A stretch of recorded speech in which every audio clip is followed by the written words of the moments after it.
Good morning, everyone. Welcome to AWC Webinar number 33. My name is Alex Bassini. I'm the Business Development Manager here at AWC Water Solutions.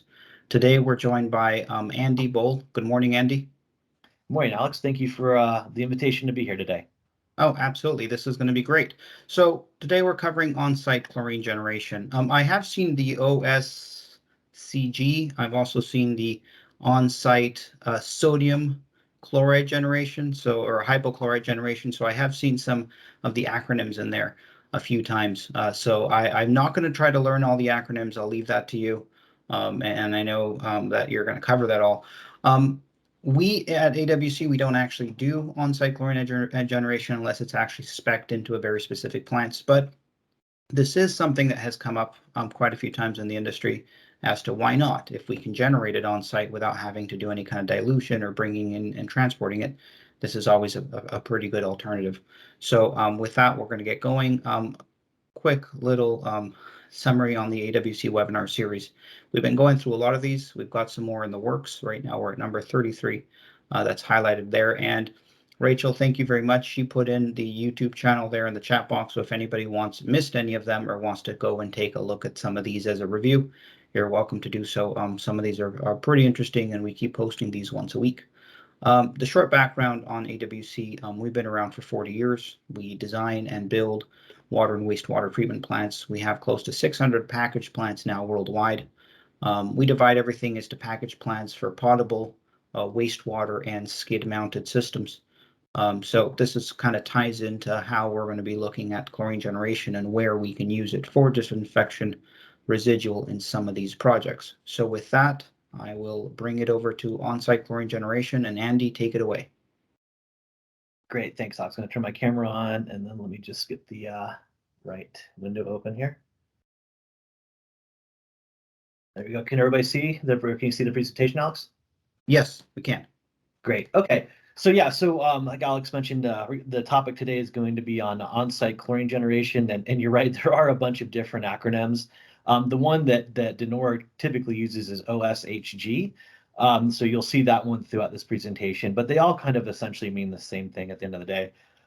Just to kind of give a quick background of the company I work for is DeNora Water Technologies, where I'm a product manager for one of our OSHG product lines.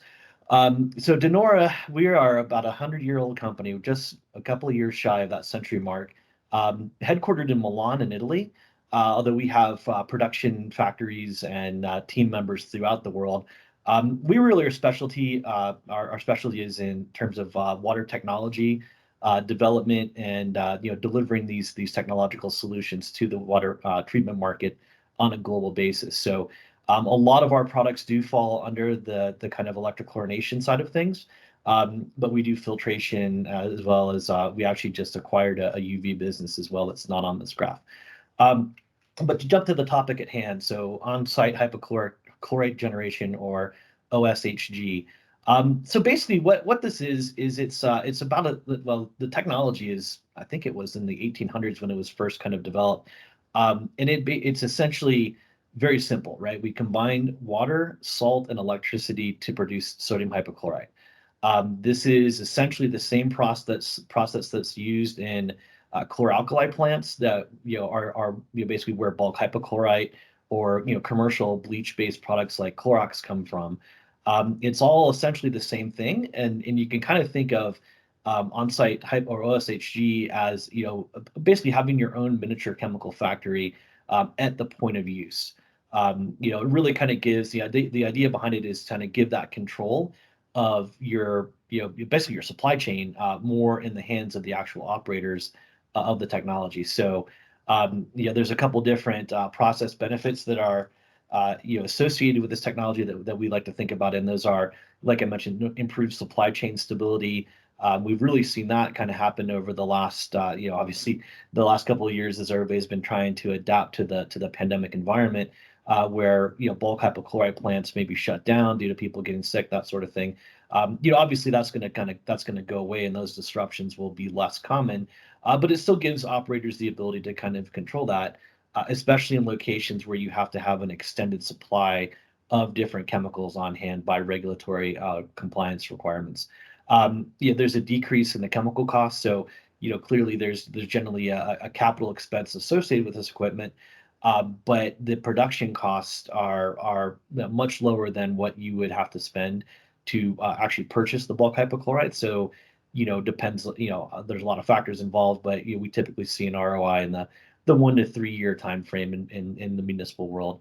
And there's also the factor of increased worker safety. So we'll talk a little bit more about that as we kind of delve into it a little bit deeper. But the chemistry that's produced by on-site hypochlorite generation systems is not as hazardous as a bulk hypochlorite. It generally comes down to the pH, but also the concentration of the oxidants provided.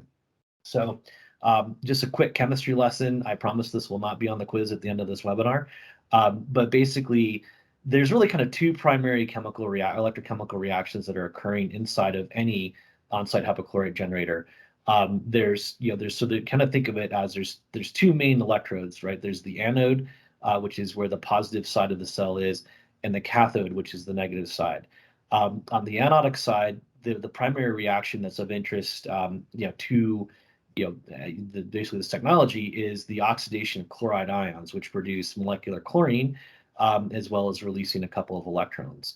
On the counter side to it, we actually use those electrons on the cathode to reduce water, which produces sodium hydroxide and hydrogen gas.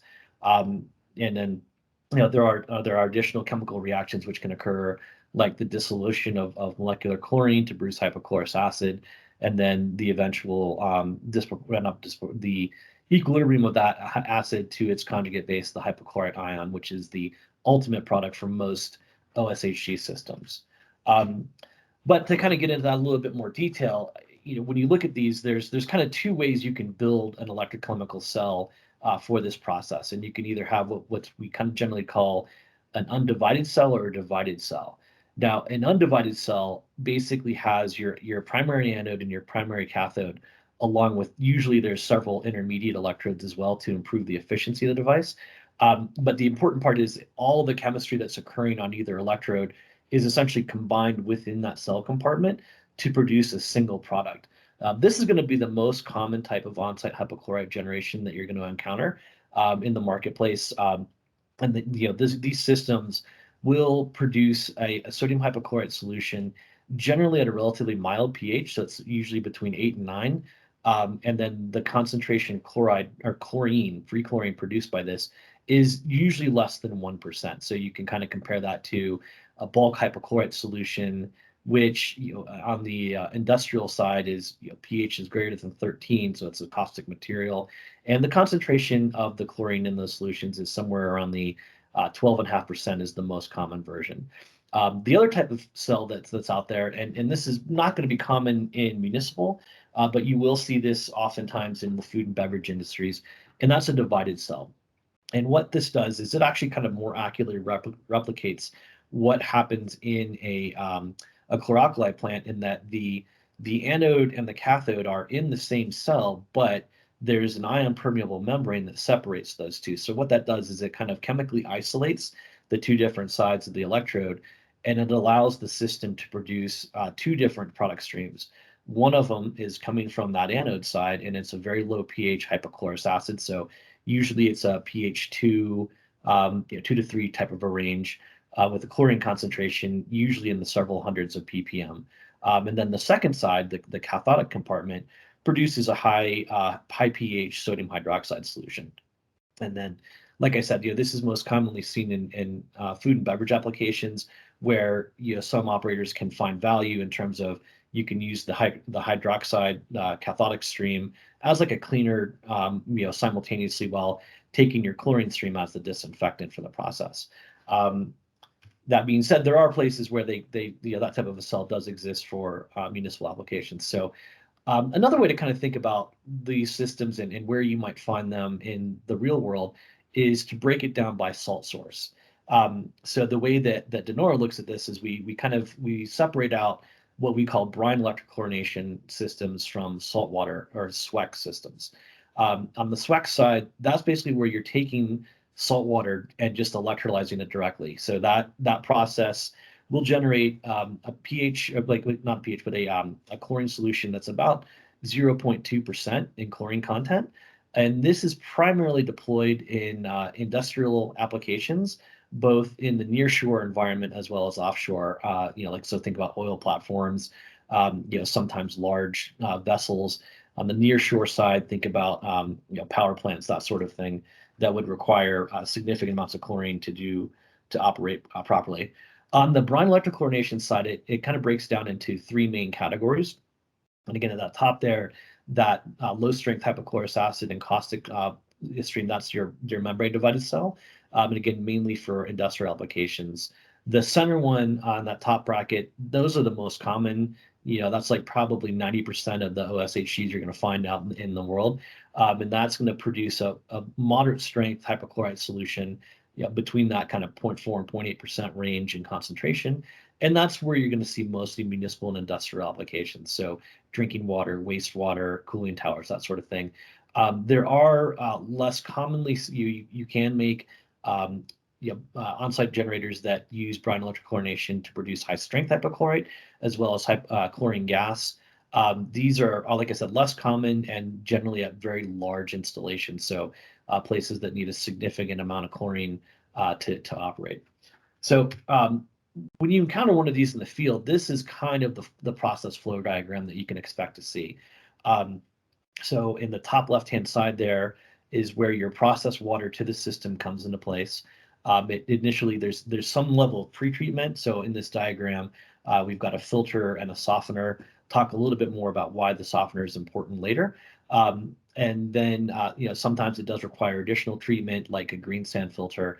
And, in some cases, there are systems that are deployed in conjunction with an RO system. That water will then go through and basically be used to generate a brine solution. So these are going to be all brine electrochlorination systems. And that brine solution is generally made with a very high quality salt that is then dissolved at a near saturation point. So you're basically having nearly saturated or completely saturated sodium chloride brine. The bulk of the flow is going to go to the generator itself. Depending on the local conditions of your water, it may need to go through a heater or chiller. Those are all done to basically again, it's all pre-treatment before their water gets to the generator. And so the reason why you have all these pre-treatment steps is if you look at your typical on-site generation system, half the cost of materials that go into the building one of these is usually in the cell itself, because the cell is fabricated from titanium electrodes using precious metal oxides as the coatings. And so you want to do everything you can to protect it. So the point here is remove ions that can cause scaling, remove any kind of extreme temperatures that can cause damage to the cell as it goes through the process. So the flow water is then recombined with the saturated brine to the salinity is usually around seawater or maybe half a seawater concentration of TDS. That then passes through the electrolysis process, which gives you your oxidant product, your hypochlorite, which is then collected in an oxidant storage tank. And so generally speaking, there will be hydrogen venting that goes along with that to basically remove the hydrogen gas that's produced from the process. Sometimes you add additional engineering controls like a dilution air blower that basically puts a positive air pressure to ensure that you're safely removing your hydrogen. So that storage tank is then basically the oxidant that's in there, the hypochlorite, is injected into the treatment water stream from that point, and that the injection can be controlled by various processes that you would find at a normal water treatment facility. The process flow diagram is going to vary a little bit based on the specific design. So this is just a different one for a different series or type of equipment.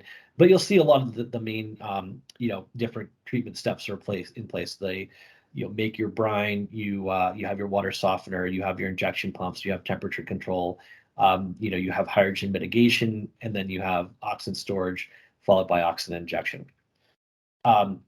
So in terms of kind of the process considerations of this type of technology, there's really kind of three main things that people need to be aware of when they're using this type of a process. So the number one is the hydrogen production. So anytime hydrogen is produced or in an environment, the main thing to think about is make sure it can't be concentrated. So everything that is associated with the hydrogen venting side of OSHG system is designed to prevent that collection of hydrogen. So, going back to those install diagrams, typically there's going to be multiple vents along the post generator liquid lines that will be used to separate out the gas from the liquid. So hydrogen has a very low solubility in water, so it's actually pretty easy to get rid of it. And so, a lot of times we actually use things like liquid barriers to prevent the buildup. But like I said, you can also add factors like dilution air blowers to make sure that you're not collecting, or you're basically pushing out the hydrogen gas under positive pressure. A lot of times too, and especially in larger installations, we will include things like hydrogen sensors that are placed generally right over the equipment that are tied into the equipment itself, so that if there is a detection of a hydrogen leak, then it will shut off the process. Another aspect that's fairly critical, and it's the one that's mostly responsible for the bulk of any kind of preventative maintenance on the equipment, is cell scaling. So, if you're going back to that primary, the first kind of chemistry slide that I put up, on the cathode side, you are generating hydroxide ions, so that means the pH is extremely high there.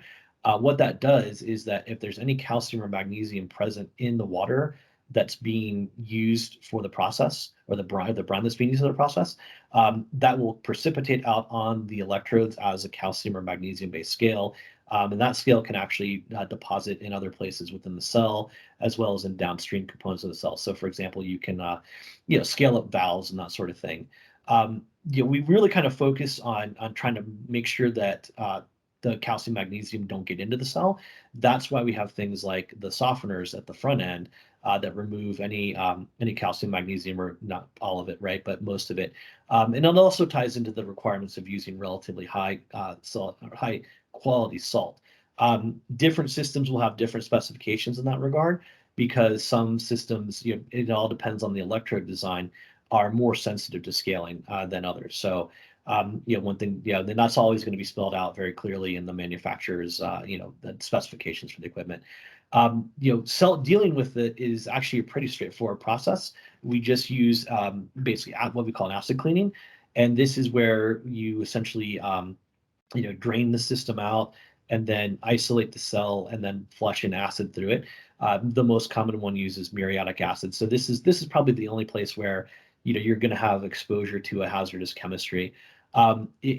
Generally speaking, if you're using high quality salt and effective softening, this acid washing process only needs to happen about once every quarter. If you run into a situation where you need to use a lower quality salt, that's usually acceptable, but you will have to expect to do an increased preventive maintenance to make sure that it does not cause problems with the system.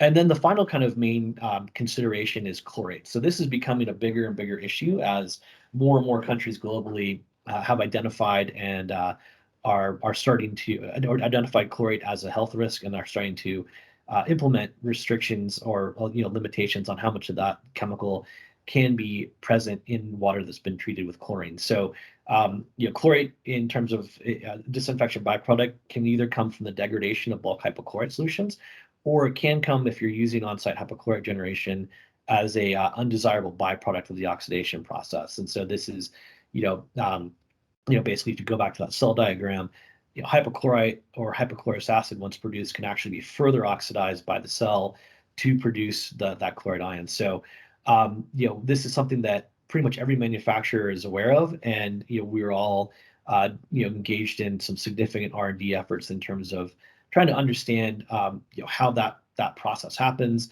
and then basically finding ways to control it in our system. So there are definitely a number of engineering handles that you can use to minimize chlorate production, and it always comes at a trade-off, like increased salt consumption, or more cost on temperature control, that sort of thing. But there are definitely ways to control it, and it's again, since there aren't too many hard regulations in place, there's not a whole lot of specification of this. So you won't see a manufacturer that says, yeah, our systems generate a certain amount of chlorate, but I expect that day will come before too long.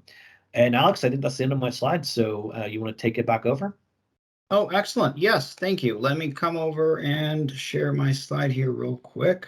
And hopefully on time. Yeah, I see that. We're right on time. Thank you very much. You know, I'm always very insistent on making sure that everything is showing up on time. We want to be very respectful of everybody's time. However, I do have a lot of questions here, so you're going to have to bear with me for a second. We have opened up the chat box, so if anybody does have questions, you can go ahead and punch them in there. While people start warming up, oh, here we go. We already have the first one coming up, which is similar to the one that I had on my list. So here it is. The first one is about the descaling operation. Is this an automatic descaling operation that's cleaning the cells? So generally Is it speaking, manual? no. You know, I can't speak for every manufacturer on the global basis, but I don't think anybody that I know of has an automated one. It's something certainly we've looked into, but you know, since it's only done a couple times a year, you know, it's sort of one of those things where it's you know, is it worth the investment to do that? It could be done, but you'd have to be very careful. And you know, another aspect of that too is that the reason why caution is critical is that if you have leftover acid in your cell and that somehow gets injected into your oxygen tank, what you're going to do is basically cause chlorine gas to be evolved from that oxygen solution. So it's something that, you know, if it were to be automated, you'd want to be very careful on how exactly you did that. Right. Well, on the manual operation, you'd want to be careful about it too. You want to make sure you've got Absolutely. multiple flush cycles and make sure Yeah. that you've got some trained operators for something like this. Okay, Yeah. so we all know that chlorine degrades over time. And as part of your slide, you have the storage function in there. So how long can you store this chlorine? Is it like your traditional chlorine or is this slightly different? That's a great question. So generally speaking, the oxygen tanks on these types of systems are designed to hold, you know, 24 to 48 hours of chemistry. So in that time frame, you would expect to see very minimal degradation. You know, I think we've done extended tests and we don't see very much degradation within kind of a 1 week horizon. So no, it's not like bulk hypochlorite where you can have it on site for like a month, although you will see degradation there. But they are really designed to kind of use it as freshly as possible and mainly to prevent that degradation. Okay, so we have another question here from Chuck. Can you talk about the differences between open cell and closed cell design? So I'm not entirely sure what's meant by that. Are you talking about the two different types of like the divided and undivided cell, or Well, Chuck, maybe if you can expand on that here for a second. yeah, that And while we wait for that, I will add another one of my questions. Oh, here we go. So another question is how much volume can be produced in these systems, and what is the smallest amount that can be produced? Okay, so that's another great question. You know, it really depends on the type of system that you have in play. You know, so we go back to that divided versus undivided discussion. Those usually have relatively limited production capacity. And so we always think about this in terms of pounds per day. And I apologize to any of our anybody who's not using the pound as the weight measurement. But we always think about it in terms of like how many pounds of chlorine equivalent, right? So because we mainly look at this as a replacement for chlorine gas. You know, in our product lines, the range is between 2 to 3,000 pounds of production per day from a single piece of equipment. So the smallest is 2. Okay. So while we get some more questions, again, I've got my little list. I'm going to back up to the slide that you had where you had kind of a layout of what a traditional system was. One of the things that you brought up, you see here is temperature. Is it temperature dependent? I see here you have a heater or chiller. Yeah, so it's the temperature does affect some of the processes that go on within the cell, but the bigger thing is if the water is too cold, you're going to get you basically what will happen is your electrolytic cell won't operate in an even fashion, and when that happens, you get current density build up on some parts of the cell, and then less current density in other parts, and that damages the coating. So basically, low temperature water will destroy the cell if it goes on for too long. On the high temperature side, that's mostly to make sure that any of the downstream plumbing doesn't get melted in the process. So when you pass a brine through one of these cells, you typically see about a 20 degrees Celsius or maybe a 30 to 40 degree Fahrenheit increase in the temperature. And so, like we usually use CPVC, right, and the welding glues that go along with that. And those are rated to a certain temperature, and everything's kind of designed to keep it below that temperature downstream of the equipment. Okay. And then I had a question about the brine storage, or rather than just the brine storage. What is the TDS of the brine? And I know that you mentioned salt quality, so I guess it's a two-step question there. Number one is there a very specific salt that you need for this? Is it a specialty salt? Question number one. And question number two, what is the concentration? What's your TDS range here? Right. So the first question is, we generally recommend, food grade salt, so 99.9% purity NaCl.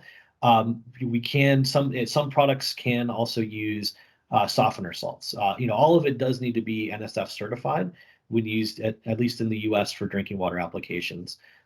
As far as the TDS of that brine, like I said, it's saturated when it comes out of the brine storage tank, but once it's diluted in the system itself, we're probably going to be usually in the range of 20 to 30,000 ppm of TDS. Okay. And then in one of the graphs that you had going through multiple cells, like it was kind of a 3-cell system. So I guess question would be, are they operating at different voltages or different flow rates? I guess they wouldn't really apply to flow rates if they're all kind of a lead lag operation, but why the need of using 3 cells? Oh, so that's just that's basically an engineering design. It allows that type of a system to, we can basically stack the cells on top of each other to increase the production capacity. So okay. Yeah, in that picture, if I remember correctly, each one of those cells has the ability to produce 12 pounds of chlorine per day. So if a customer comes and says, "Oh, we need 24 pounds," then we just put 2 of them together, and then you got a 24-pound system. Okay. So we're going to have a last question here from Andrew that says, is the creation of chlorate inherent in all chlorine generating systems? And what is the ppm threshold where we should be concerned? Yeah, so it's as far as I know, everything that can oxidize that looks like this type of a technology will produce chlorate as a byproduct. It's really the question of how much, and then which is obviously the second question there. And it really that kind of comes down to whatever regulatory environment you're operating in. So, for example, in the U.S., there's not currently an MCL or maximum contaminant limit, but we do have a recommendation from the U.S. EPA that says 210 part per billion is what we should limit it at. So, what we generally look at is, okay, how many part per million or part per billion. So if you have a 1 part per million dose of chlorine, how much part per billion chlorate is going to be delivered along with that. So and then you can kind of go from there. So it really depends on your regulatory environment. We have worked with, in the EU, it's a lot more stringent, obviously, than the US in terms of that type of regulations. And we've seen swimming pools that require like 5 part per billion amounts of chlorate present. So it really is going to depend on your local operational environment. Okay, well, to wrap up, because we don't want to go over time, thanks again, Andy, for coming on and doing this presentation. I thought I had your contact information in there. I apologize. We'll make sure we get your contact information on there. So if anybody else has any follow-up questions, please, we welcome any questions. I think the question portion of it is actually what I always look forward to it, because there's so much more that we can, add on. With that, I'll have a quick slide on our YouTube channel. Everybody, that these videos are out there. We have had a link in there where everybody can go in there and have a look, and we'll have the recording coming out soon. So with that, thank you very much for making it today, and I will see you in 2 weeks. We do have some new webinars that are coming out, so I'm sure we'll get that scheduled out to you soon enough. So thanks again. Thank you, Andy, and I will see you all in 2 weeks. Goodbye. Thanks, Alex. Bye.